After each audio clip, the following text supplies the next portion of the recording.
Hey, how's it going, guys? It's me, Chris, again, and today we have a 2019 Honda Odyssey maintenance light reset.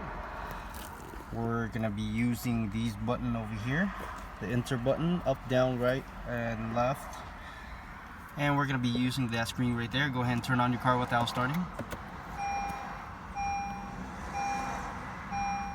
As you can see, maintenance due soon.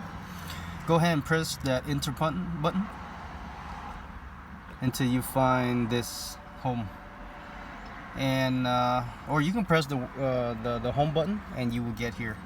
And when you get here, go ahead and scroll down to maintenance, enter on that. Oil life, enter on that, and press the enter and hold it for a few seconds. The 15% should turn to 100 and you will be done. Actually, one more step. Do all item. Click on that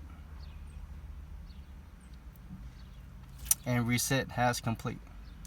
Guys, make sure you click that like. Thank you for watching. I'll see you next time. Bye bye.